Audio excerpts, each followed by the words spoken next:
Every year, 1 million people descend on Stonehenge. They ask the age-old questions about this mysterious monument. Who built it? How was it built? And why? To find out, archaeologists are studying Stonehenge with new tools and new eyes. By constructing Stonehenge, these people were creating something which had never been created before. It's a bit like their own space program. There's a new theory about the meaning of Stonehenge. When I say a lot of bone, it's about the nature of eternity, the meaning of life and death. That's a nice long piece of fibula. I would think we're going to get at least 50 individuals in here. An ancient world is coming back to life. this is an extraordinary time for Stonehenge. We're beginning to understand it in a way we've never been able to do before. The secrets of Stonehenge, revealed right now on Nova.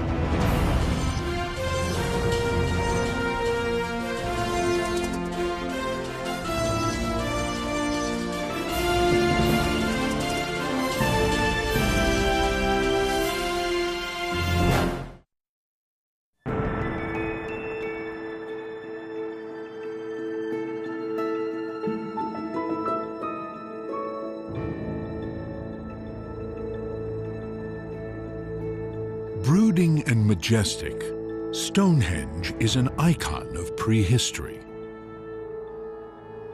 It dates back to a time before Egypt built its pyramids, to the Stone Age in Britain. Time has taken its toll, but this monument remains a marvel of ancient engineering. A circular ditch and bank surround the stones. Upright stones tower over 20 feet and weigh up to 45 tons. Horizontal slabs called lintels crown huge pillars.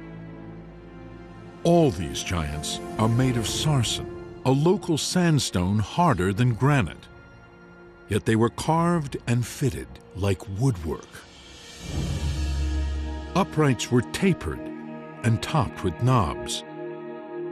These fit hollows on the bottoms of lintels. Curved lintels, joined by tongue and groove, formed a nearly perfect circle. And despite a slight slope, this ring of lintels was level to within inches. The sarsens dominate Stonehenge, but nestled among them are smaller stones, no less remarkable. Geologists determined these are bluestones, transported here from Wales, at least 150 miles away. Who built Stonehenge? How was it built? And why? For ages, we could only wonder. Now, a new age is beginning.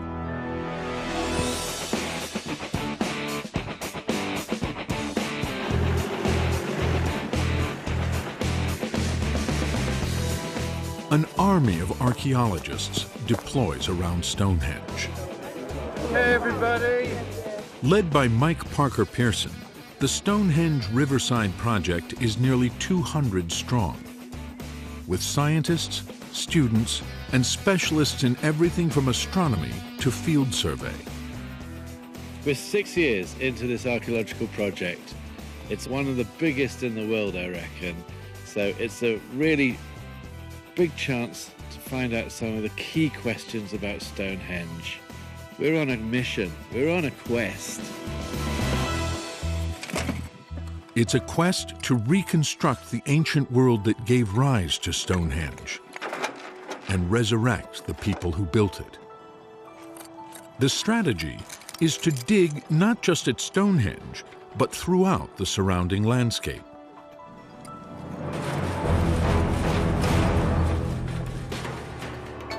Stonehenge itself was extensively excavated during the 20th century.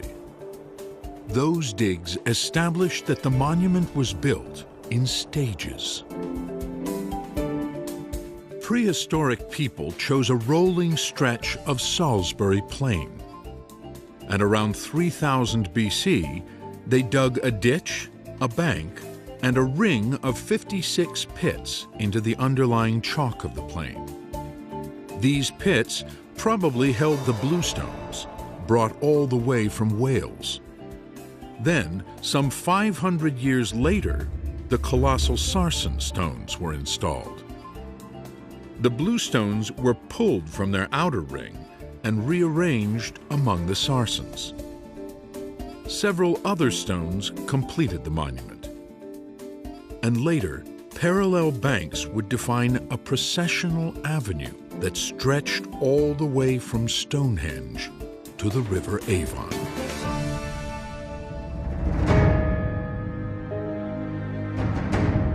20th century excavations also uncovered the dead of Stonehenge. In the 1920s, nearly 60 human burials were excavated here, many in that outer ring of 56 pits known as the Aubrey Holes. But the discoveries were hardly acknowledged because these were cremation burials. These people had been cremated, so they didn't have nice skulls with gleaming teeth to display. They had bundles of ash and bits of broken, burnt bone. The archaeologists weren't interested in those as objects. At that time, it was firmly believed that there was nothing you could learn from looking at cremated bone. Not a single museum in Britain wanted the bones, so in 1935, they were reburied in Aubrey Hole number 7. The idea that Stonehenge was actually one of, if not the biggest cremation cemetery in early prehistoric Europe, just disappeared into the ground, into Aubrey Hole 7, and was forgotten about. The bones were left undisturbed until today. Mike Parker Pearson has come to retrieve the dead of Stonehenge. To him, they represent a treasure trove of information.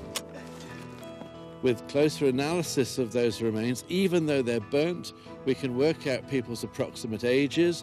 We may be able to work out if they're male or female. We may even be able to find out more about their standard of life. So it's a really important opportunity to learn about the Stonehenge people. Records from 1935 state the bones were placed in 4 burlap bags and buried with a commemorative plaque.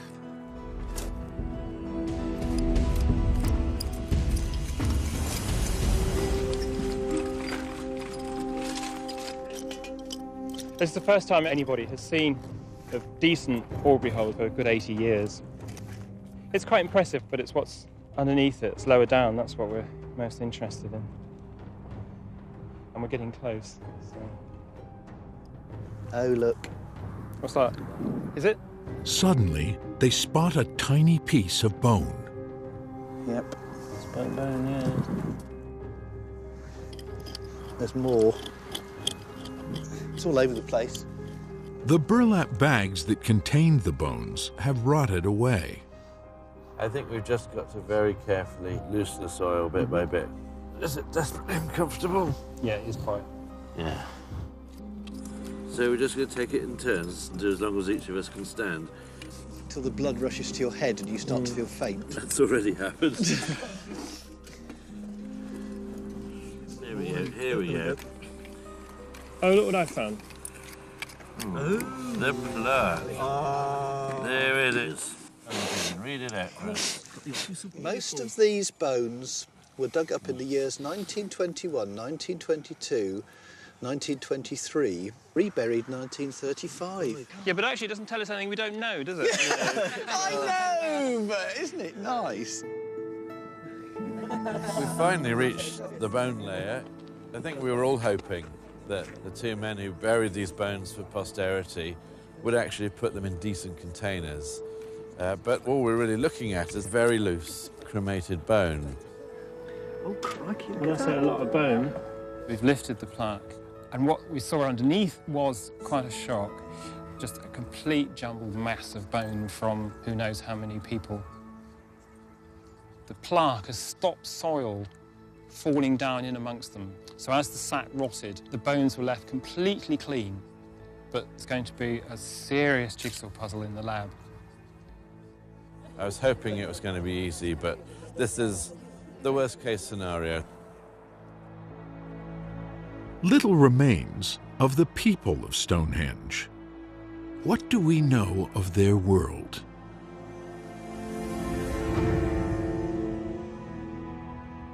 Around 3000 BC, the age of the pharaohs begins in Egypt.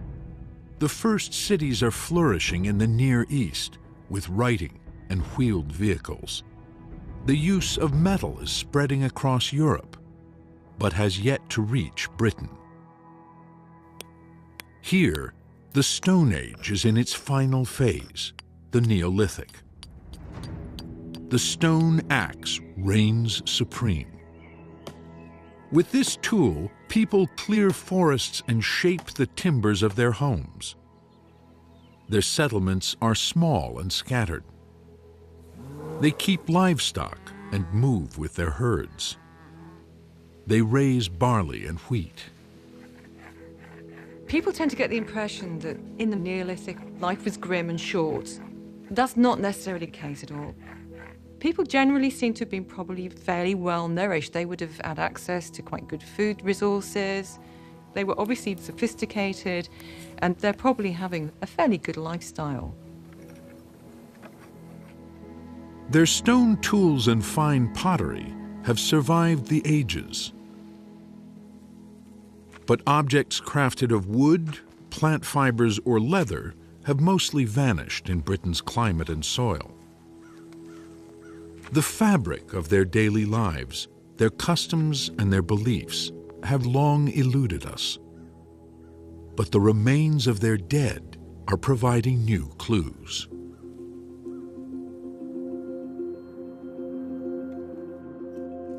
At Aubrey Hole number 7, Jacqueline McKinley joins the excavation effort. An expert on ancient human remains, she quickly spots individual features. That's a nice long piece of fibula. Brilliant. Probably second or third molar. That's the back of the skull, look. In fact, that's a chap. That's a male. Jolly good.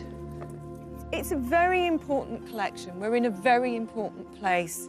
Although it looks like a mass, by separating out the different skeletal elements, we can work out how many people there were in there, and the sex and the age of those individuals. Looking at the amount of material we've got, I would think we're going to get at least 50 individuals in here.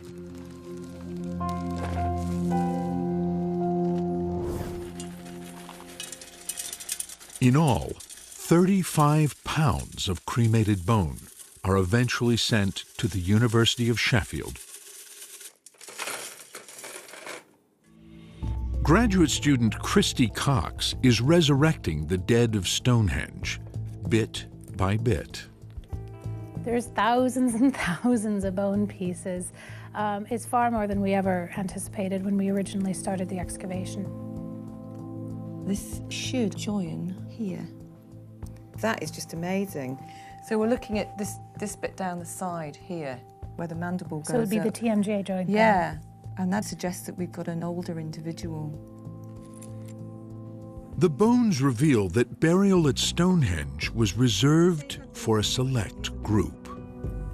With a normal domestic cemetery, you'd expect to find a range of ages and individuals from both sexes. But most of the cremated bones are from adults, and the majority of those adults appear to be male, and mostly in the 25 to 40-year age group.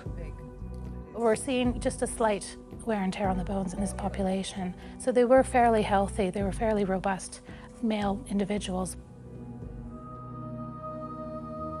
If you've mostly got male cremations in there, that's something odd. That means that certain people are being selected for burial here.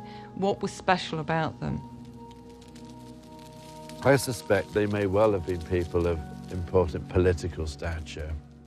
Quite possibly the men in one or more royal lineages whose authority made Stonehenge possible in the first place. So what this could be indicating is actually at the time Stonehenge was built, we have an aristocratic, male-based society. Now that's something we would never have known without these bones. Perhaps one royal family marshaled the manpower to create Stonehenge. And across the British Isles, other families or clans built their own stone circles.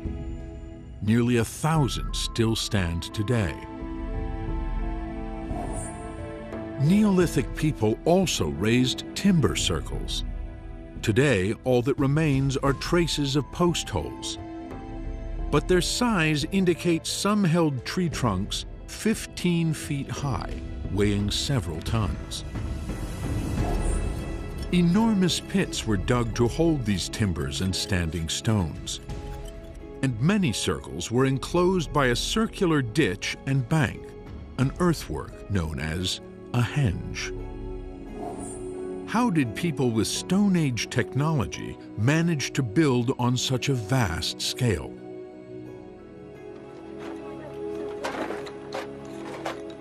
Near Stonehenge, Parker Pearson's team excavates a prehistoric ditch carved into the chalk of Salisbury Plain. Suddenly, an ancient digging tool comes to light. Oh! Oh, look at that! It's a pick made from the antler of a red deer. Oh, yeah. Antler picks were used as the means of excavating these features, ditches and pits during the Neolithic. You can imagine people using these picks to lever out the great chunks of chalk, prizing it out, and then putting it into baskets and pulling it out of the hole. An enormously labour-intensive task. When they got to the bottom and when they finished, maybe it was broken and they just dropped it, or maybe they just deliberately left it there, almost as an offering. But how did people move the giant sarsens, up to 45 tons of solid rock? How did they raise lintels to the tops of those gate-like structures called trilithons? To archaeologist Mike Pitts, the process involved manpower and myth.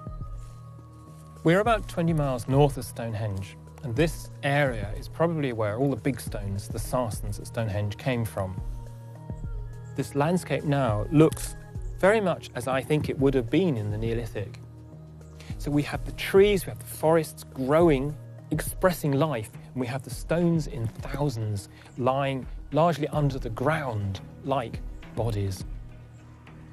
These are places that could be repositories of superstition, of myth and fear and danger.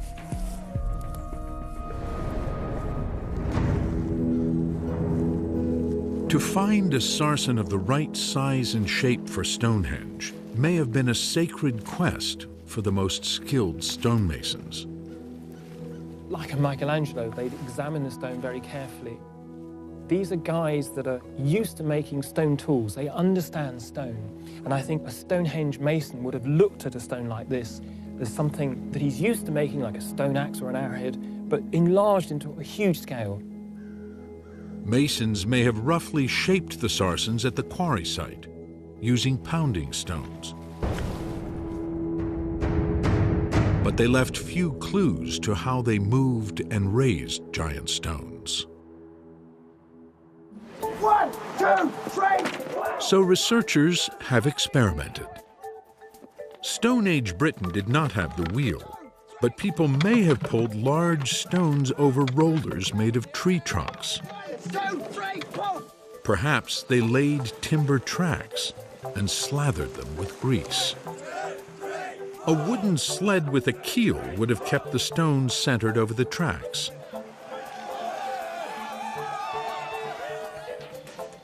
Raising a giant stone involved somehow tipping it into a giant hole. 1, 2, 3, pull. Lintels may have been pulled up ramps and levered into place. All these techniques are plausible. There's just no evidence they were actually used. Now, there's a new theory. Andrew Young became obsessed with carved stone balls during graduate work at the University of Exeter. Some of these prehistoric objects are elaborately engraved, but many are unadorned. Most have been found in northeast Scotland, an area known for its stone circles. These artifacts defy explanation. People had said they might be weapons or for throwing or possibly pounding vegetables, kinds of things that you could do with a portable stone object. Nothing that anybody had really said about them satisfied my question, what are they for? Young taught himself to carve replicas and pondered one strange fact. Many carved balls, engraved and plain, have exactly the same diameter. Large numbers that are identical in size to the millimetre. And why would they need to be identical in size? And that just gave me that eureka moment. Wow, if you're going to use them as a wheel, you need them to be the same size. Andrew Young had a vision of Stone Age ball-bearing technology. For his PhD thesis, he's testing his idea at a farm near Stonehenge. So this one's high. He's joined by a team of fellow students and his graduate advisor, Bruce Bradley, an authority on experimental archaeology. All right, let's move them back towards each other. Andy brought this theory to me. I was astounded because it just made sense. It's just so obvious. Why didn't somebody think of this before? With rails made of Douglas fir, they'll build 80 feet of track. It's not straight, though. Each rail has a channel cut into it to hold granite balls hand-finished to a precise 75-millimeter diameter. They'll also use wooden balls. During the time of Stonehenge, people were skilled at carving stone and wood and could have produced all these components. That's a lot better. Instead of a giant stone, the team has 25 tons of gravel, and Andrew Young has his concerns. I'm really worried about the type of wood we used. They would probably have used oak in the Neolithic. We haven't been able to use oak because of the cost. The wood we've got is perhaps too soft. They build a platform, a crib to straddle the rails and carry the weight. The worst fear would be that we'd get just a couple tons on there and we couldn't push it anywhere. There's a lot of unknowns right now, and that's what experiments are all about. They load 3.3 tons, roughly the weight of a bluestone at Stonehenge. 1, 2, 3, go. Keep it going. Keep it going. Oh, darn. Almost immediately, they're stuck. Oh, man, what happened? The weight is crushing the Douglas fir. You know, this amount of weight seems to have compressed it enough that we're losing our gap. It's less than a centimetre, and that is not good. No. As soon as you've got that crib touching the rail, you just got friction. You've totally undermined everything we've done with the balls. Young's worst fear about the soft wood has come true. But there's a quick fix. To offset the compression of the Douglas fir, they place wooden inserts in the grooves. Eastern 23 mil. The gap is back, at least for now. They load up nearly 6 tons, roughly the weight of 2 bluestones. Can they do it? Look at the division of labor all of a sudden. How'd that happen? Hey, you girls, the call will be giddy up. All right, 1, 2, 3, 4. Go! It's moving!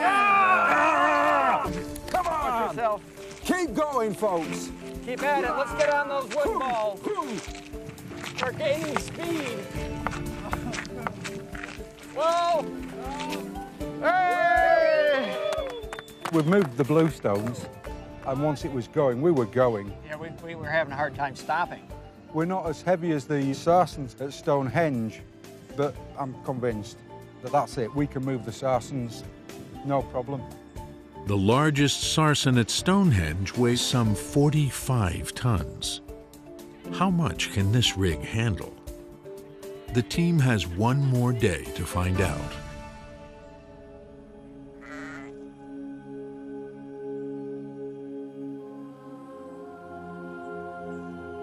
Moving the sarsens was just one challenge for the builders of Stonehenge. They also had to carve these giants to fit together. How did they achieve such precision?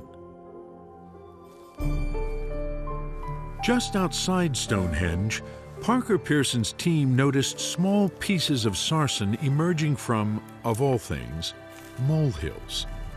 The little molehills allowed us to see that there was sarsen under the ground as little chips were dug up by these little furry creatures. A small trench revealed an astonishing carpet of stone fragments, debris from the dressing of giant stones.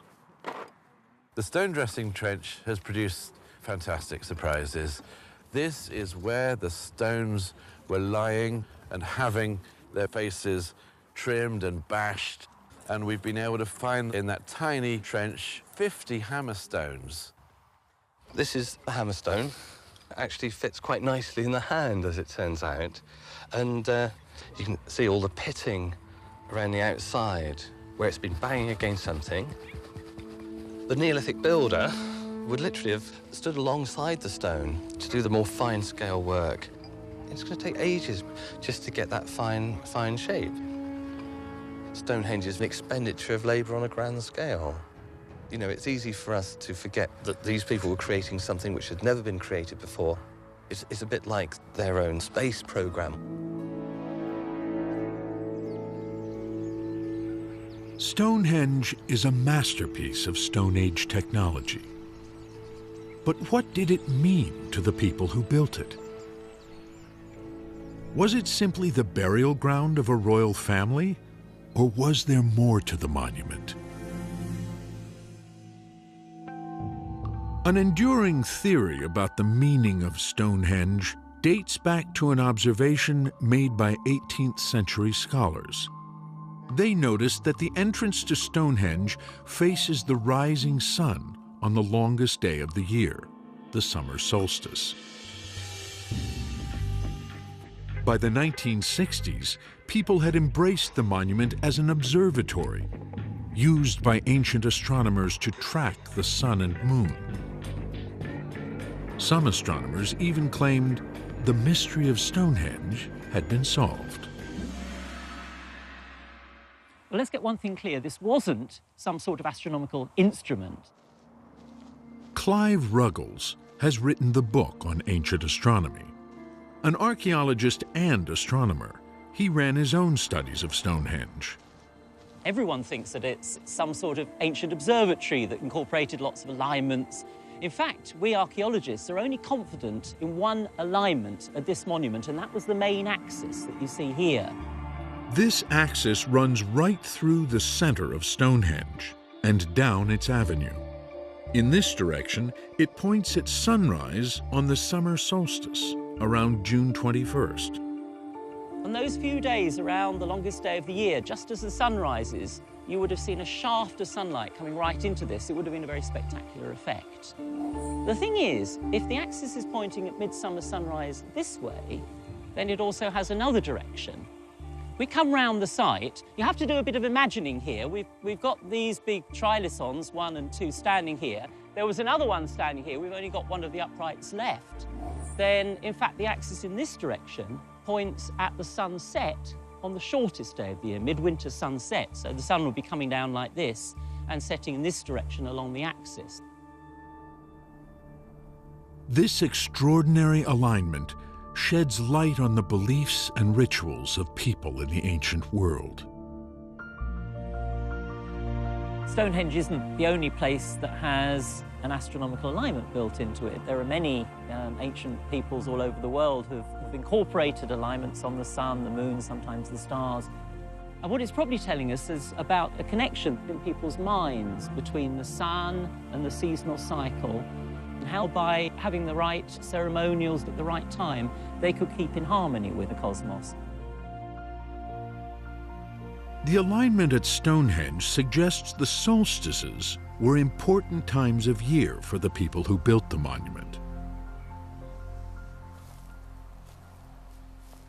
Mike Parker Pearson has unearthed evidence supporting that idea, though he didn't set out to study Stonehenge.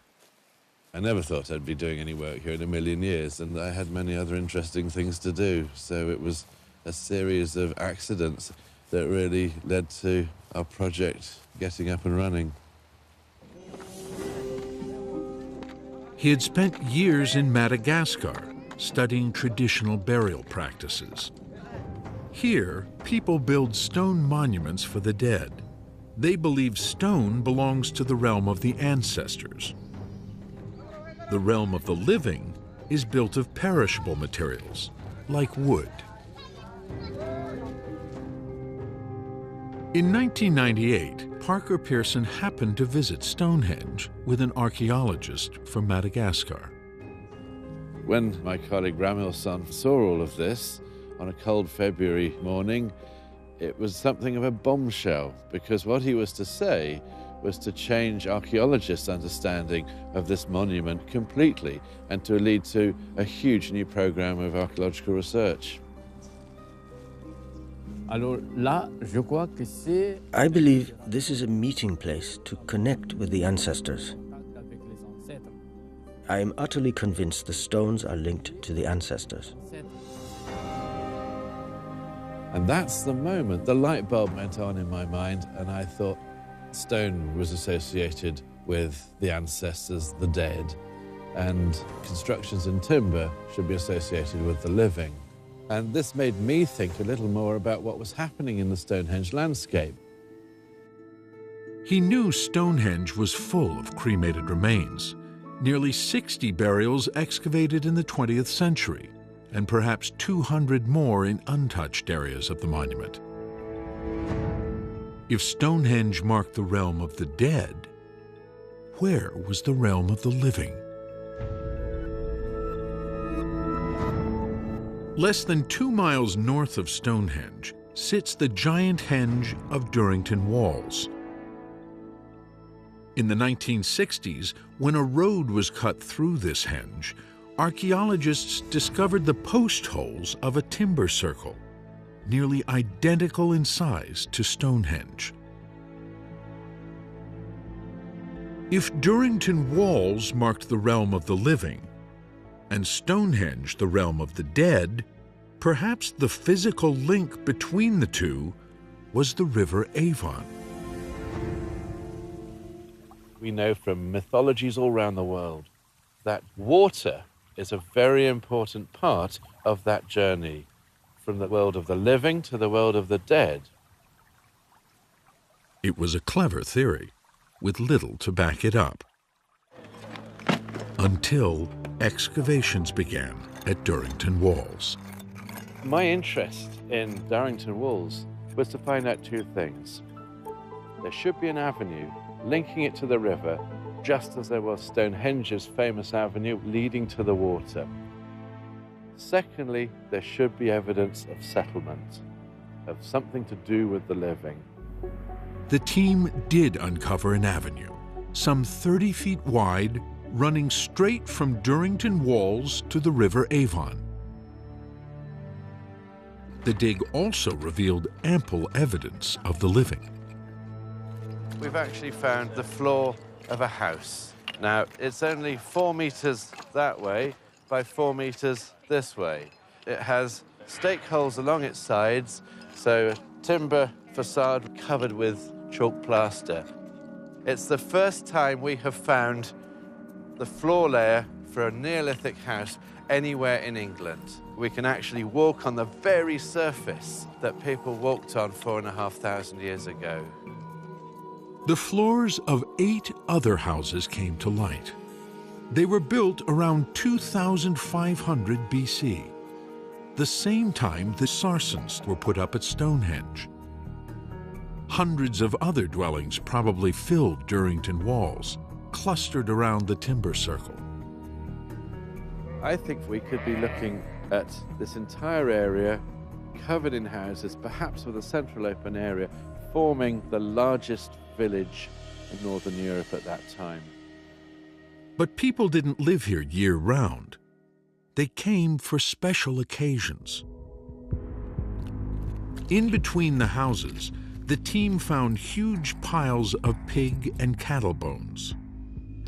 We find a lot of them still joined together, so they must have been thrown away while there was still soft tissue holding them together. What this is telling us is that these are people who are feasting. A clue to the timing of these feasts turned up in the astronomical alignment of Durrington walls. On the morning of the winter solstice, the timber circle pointed at the rising sun. And at the end of the day, Stonehenge framed the setting sun. 6 months later, the direction was reversed. On the summer solstice, Stonehenge and its avenue aligned with sunrise, and the avenue at Durrington Walls aligned with sunset. The two monuments were linked on the summer and winter solstices. On these days, crowds may have traveled along the river, moving between the realm of the living at Durrington Walls and the realm of the dead at Stonehenge. Some may have cast the ashes of their dead into the sacred waters, a gesture of devotion. Perhaps royal burials were held at Stonehenge during these seasonal feasts. It may just be the sense of an unending cycle that is being reenacted by this flow back and forwards between the living and the dead to enable society to keep going.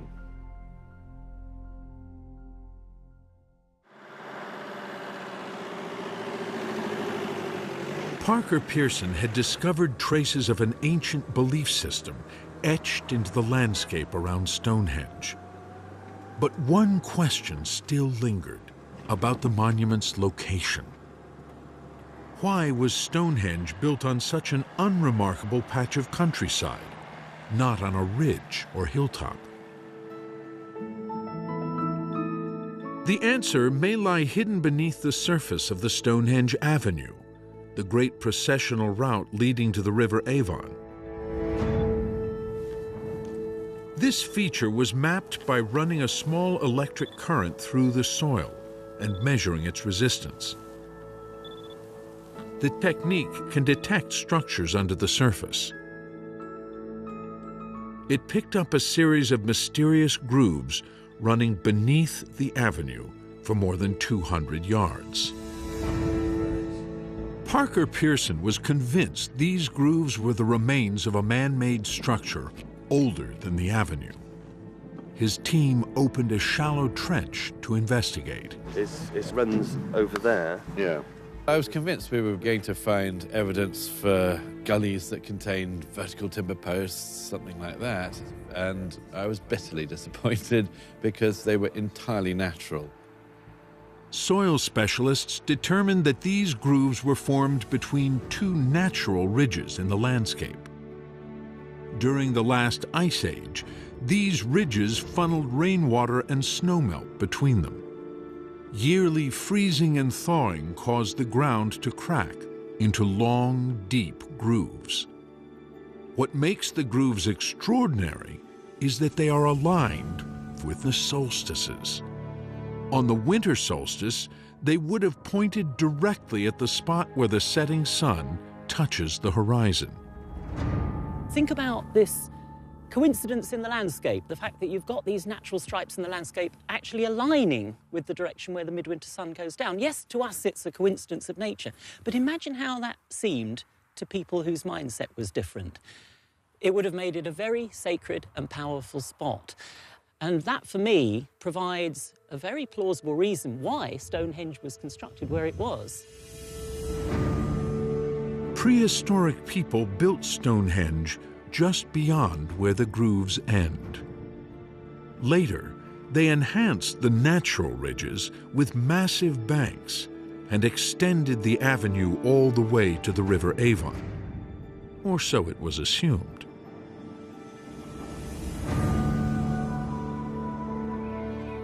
No one had ever excavated the riverbank where the avenue ought to end, just beyond a row of country estates. So Parker Pearson brought his team. Well, we came down here looking for the end of the Stonehenge Avenue, and what we were expecting to find would have been fairly straightforward, just 2 banks and 2 ditches. What we actually found was completely different. What we have here is a ditch that is curving round in a semicircle, and most likely it actually formed a complete circle. Maybe it's marking off a venerated space. Maybe there's even a standing stone that once stood in this spot. Maybe there are special things here that the avenue is actually leading to by the river. It will take more digging to get to the bottom of this mystery. Will that go through there? Not far from the Riverside Trench, Andrew Young and his team continue to test his system for moving giant stones. They tackle the equivalent of a sarsen at Stonehenge. These range from 7 to more than 40 tons. Slack. 1, 2, 3. The team starts with a load of 8.3 tons. They give it everything they've got. Nope. Not going. We didn't even budget. It's that moment of inertia that you've got to break. And obviously that was beyond 10 people. Some theories claim hundreds of people were involved in pulling giant stones. Young is convinced oxen did the heavy work. For now, he'll settle for a tractor. A gauge will measure how much force it takes to get this load moving. There it goes. Keep it going. A little faster. Woo. Yeah. Yeah. All right. Let's have a look at that gauge. Just over 1.2. 1.2. That's very good. Young figures this would have been a snap for about a dozen oxen. So what's happened there? The insert is obliterated. The spacers are breaking down. It's too soft. But Young wants to try one last load. What we could do is take off the top 2, build the other crib and spread the weight out more. Redistribute it. I think that's the plan. Yeah. Yeah. Pleased to meet you finally. Lovely to see you. Just then, Stonehenge expert Mike Pitts drops by. I've been reading your work for years and always been very impressed. Well, thank you, Alan. Thanks for bringing the rain. Appreciate it. Well, Pitts is briefed, while the team sets up a second crib. I'm thinking as I look at this, okay, supposing this did happen, you've got to have a really smooth track, almost like a road. Absolutely. You need an engineered route again, almost, don't you? Basically, yeah. It's pretty sophisticated. Yeah, but I can't believe that in the Neolithic, when they're moving these stones, that the landscape is going to be nice and clear and smooth like this, but there's going to be all sorts of things going on. Swamp and forest and stones getting in the way and the steep slopes that you've got to get through. And that's the case, but that's the case with any system. That doesn't make it unique to this one. Absolutely. Okay. Now the rig is ready for a final run. Nearly 13 tons. Heavier than some sarsens at Stonehenge. About a third the weight of the monument's largest stones. There it goes. Keep it going.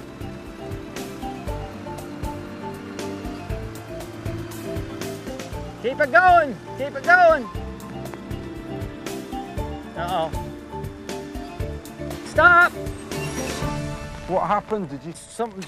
It just sort of went down, and I think it went down. I don't know where it went down. Picked them all up. The wood's bent now.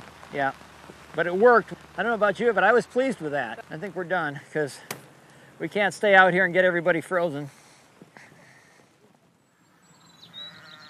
The sky's clear for a few afterthoughts. I'm not at all convinced. I think it's too sophisticated. We don't need that level of complexity to move Stonehenge. The more complex you make it, the more likely it is to go wrong. I think a lot of times we think of people that live in simple cultures as we define them don't have a science because it's not written down or it's not formulaic, but these people's technology is their science. I'm satisfied that my initial idea seems to work on a big scale. So I'm just happy it's all gone the way it has, because you don't know until you try. For all we know, the builders of Stonehenge used techniques no modern researcher has yet imagined. If only we could excavate the Neolithic mind.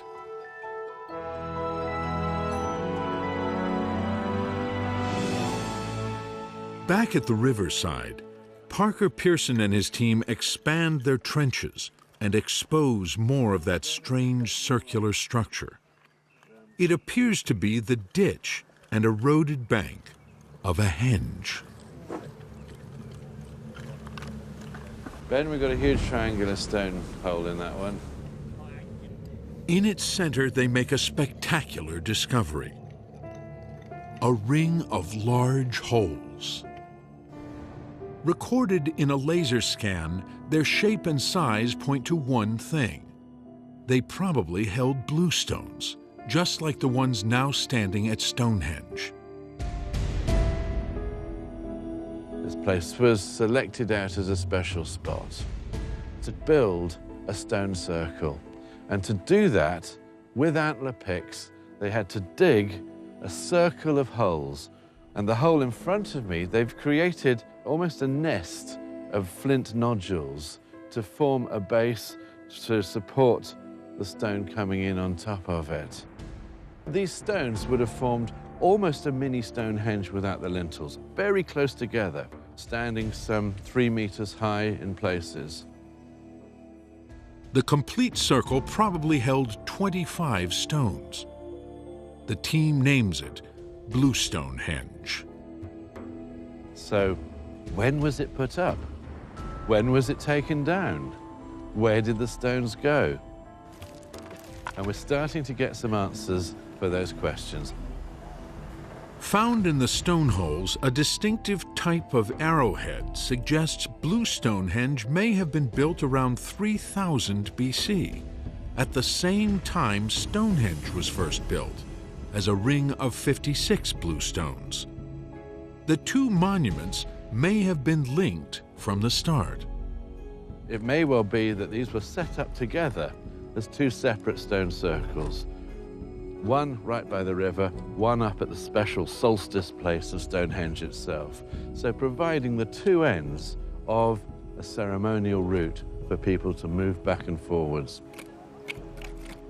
But what happened to the bluestones by the river? Parker Pearson believes they were moved to Stonehenge. This probably happened around 2500 BC, when the giant sarsens were installed in the center of the monument.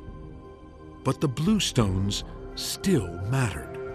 They were pulled from the Aubrey holes and the riverside and rearranged, perhaps enshrined, inside the sarsens.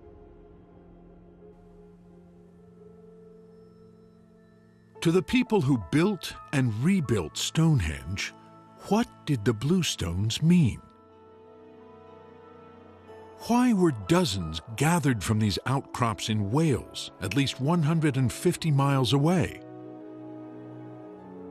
Some of Britain's first farmers put down roots in Wales, 1,000 years before Stonehenge was created. Parker Pearson believes their descendants brought the bluestones to Salisbury Plain. When you actually move a stone, you're planting your identity, your very ancestry into the ground. You're saying, yes, we used to come from over there, but this is our place. And these are the symbol that even our ancestors occupy this space. So what I think we're seeing is that sense of transferring one's ancestors and ancestry in the form of stones And here we have this very expression of belonging. Around 2500 BC, Stonehenge became a monument like no other, a symbol of everything the Stone Age could achieve. But this is one of the last great monuments to be built in southern Britain. It's the end of an era rather than the flowering of a huge, powerful civilization. It's something of a swan song.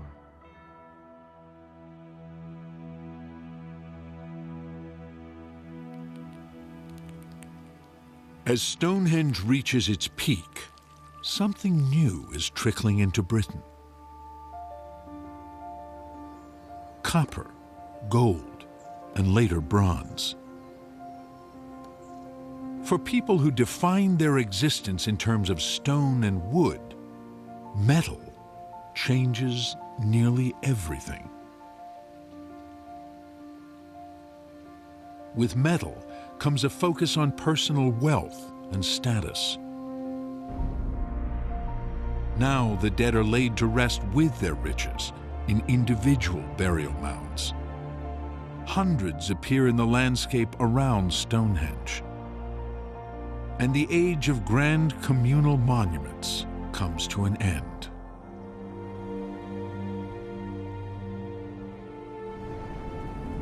A symbol of eternity, Stonehenge was built to stand forever. But in time, the great stone circle was abandoned. Its age was eclipsed by a new technology, a new way of being. And that is a story as old as the hills.